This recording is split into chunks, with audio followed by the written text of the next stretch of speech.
Bismillahirrahmanirrahim. Assalamualaikum warahmatullahi wabarakatuh. Innalhamdulillah wassalatu wassalamu ala rasulillah Sayyidina Muhammad ibni Abdillah wa ala alihi wahbihi wa ma wala amma ba'du. Alhamdulillah,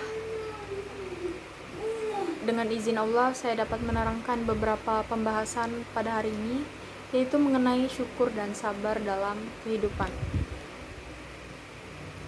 Jadi Nabi Muhammad Shallallahu Alaihi Wasallam sendiri pernah menggambarkan sifat-sifat seorang Muslim, yaitu beliau mengatakan yang artinya sungguh menakjubkan perkaranya orang mukmin itu, karena semua urusan orang mukmin itu penuh dengan kebaikan.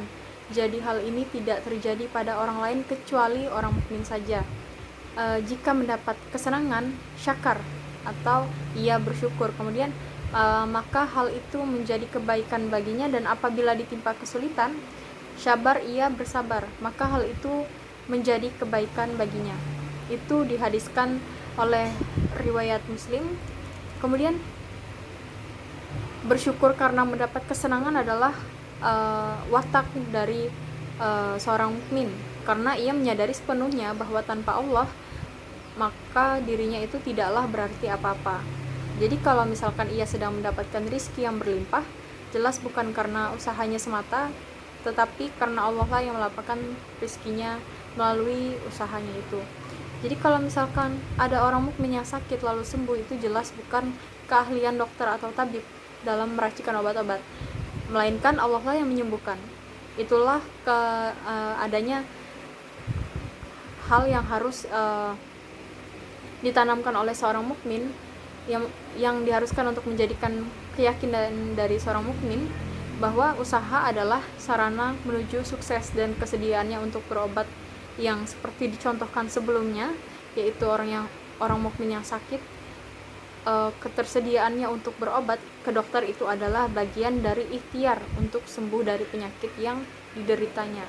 Kemudian Allah berfirman melalui Quran surah Asy-Syu'ara ayat 80, yang artinya, dan apabila aku sakit, dialah yang menyembuhkanku. Jadi betapa banyak orang yang bekerja keras banting tulang namun tetap saja mengalami kegagalan. Jadi betapa banyak pula orang yang sakit mendatangi dokter yang paling canggih sekalipun, namun penyakitnya itu tidak kunjung hilang atau tidak kunjung sembuh. Jadi apa maknanya? Maknanya itu adalah bahwa manusia itu hanya bisa berusaha, kemudian Allah yang menentukan. Kemudian seorang muslim yang mendapatkan kesenangan lalu bersyukur, maka pada hakikatnya paham atas apa yang diperolehnya itu adalah pemberian dari Allah Subhanahu wa taala. Jadi selain sifat syukur adalah sifat sabar. Orang mukmin itu pada umumnya diharuskan untuk bisa menjadi orang yang penyabar. Jadi ia tidak pernah mengeluh tentang berbagai cobaan hidup. Kemudian ia sadar bahwa semua kesulitan yang menimpa itu merupakan cobaan dari Allah. Ibaratnya anak sekolah, semakin tinggi kelasnya maka semakin sulit soal ujiannya, tetapi begitu lulus maka akan ada rasa bahagia.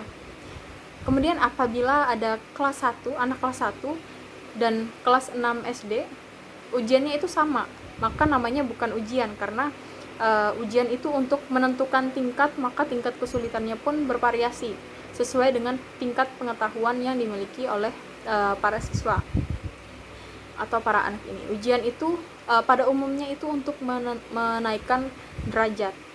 Selanjutnya itu mengenai apa artinya kelulusan bagi siswa SMA. Kalau misalkan soal-soal ujian yang dikerjakannya itu ternyata milik anak kelas 1 SD, maka dari hal itu kita dapat menyadari bahwa ujian Allah itu sebanding dengan kesanggupan hambanya untuk menghadapi segala cobaan.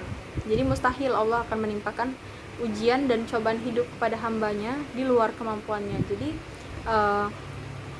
Allah Subhanahu wa taala itu mengetahui tentang kadar dan kemampuan hambanya dalam menghadapi sebuah ujian. Maka dalam hal ini Allah Subhanahu wa taala itu ada memfirmankan di dalam Quran surah Al-Baqarah ayat 286, yaitu yang artinya Allah tidak membebani seseorang melainkan sesuai dengan kesanggupannya. Ia mendapat pahala dari kebaikan dan yang diusahakan, dan ia mendapat siksa dari kejahatan yang dikerjakan. Maka dari itu, jika seorang mukmin sedang ditimpa kesulitan hidup, maka ia harus memahami sebagai bagian dari ujian Allah. Ia harus yakin dengan sepenuh hati bahwa Allah itu sedang berniat untuk menaikkan atau mengangkat derajatnya melalui ujian. Jadi sikap sabar itu adalah yang paling tepat sekali untuk dilakukan.